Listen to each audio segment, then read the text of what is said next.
morning. Hey, I thought I'd tell you what like a typical week of scheduling looks like for me between VIPKid and Outschool because I'm balancing the two of them pretty well right now, I would say.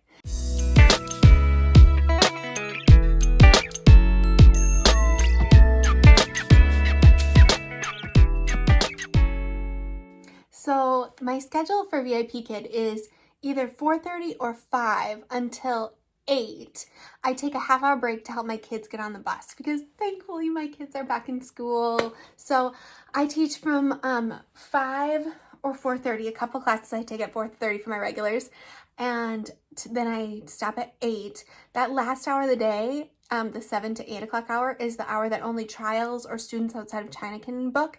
And I thankfully have 2 regular students, one in Switzerland and one, he's in China, but he's, I think, on the western side of China. So I think he's in like a different time zone and he gets to book these classes. I looked at my stats for the week. It was a pretty typical week, despite the fact that kids are still on their lunar holiday vacation. So I taught 28 classes for VIPKid this week. My goal is 30, so I'm a little lower. I had 24 regulars and I had only those 2 regulars in the last slot of the day. So only 4 random students. Today I taught a brand new trial. This was so exciting.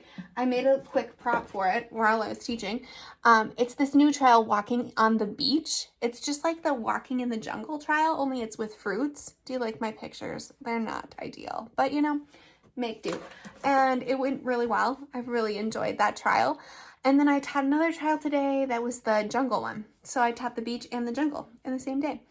A couple props that I used a lot this week for VIPKid was this one. A lot of my students are in the like level 2 going into level 3 and we're working on blending. I made this a long time ago.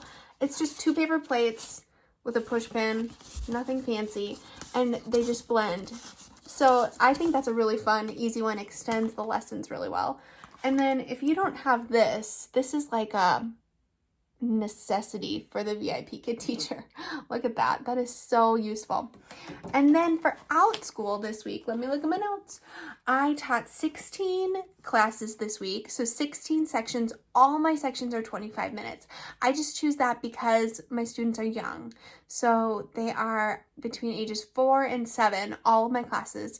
And I just really think the 25 minutes is like the ideal time frame for them.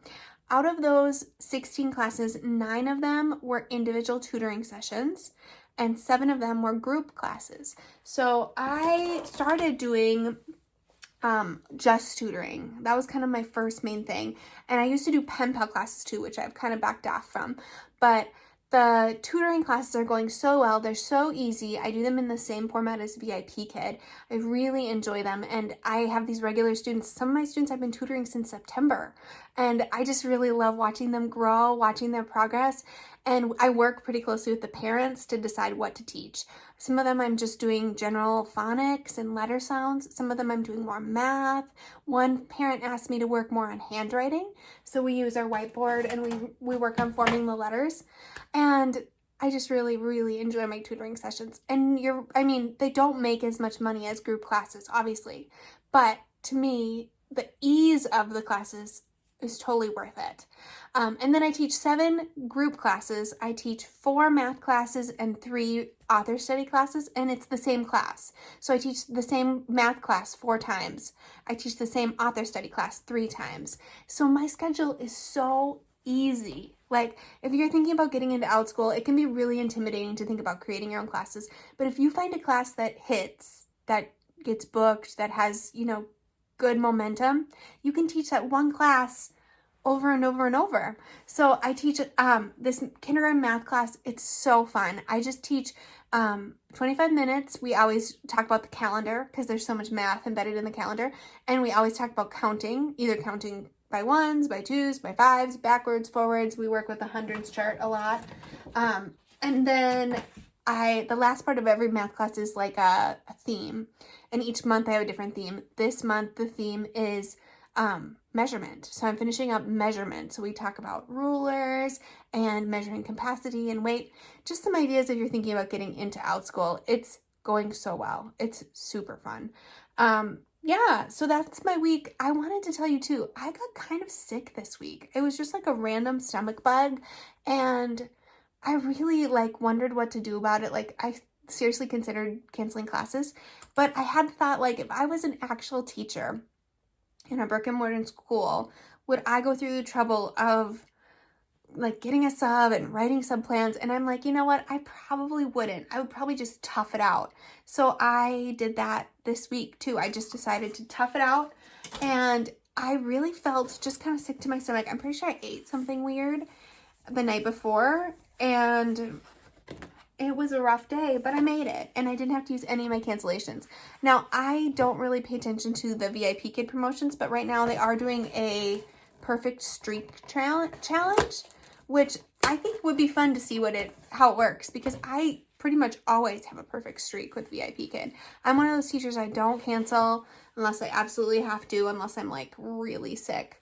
So I'm gonna see if I can keep that perfect streak going. We'll see. I'm excited with VIPKid. I'm excited for daylight savings time, because one of my most regular students, she is my most regular student. I've taught her, I think it's getting close to 200 times. I should check.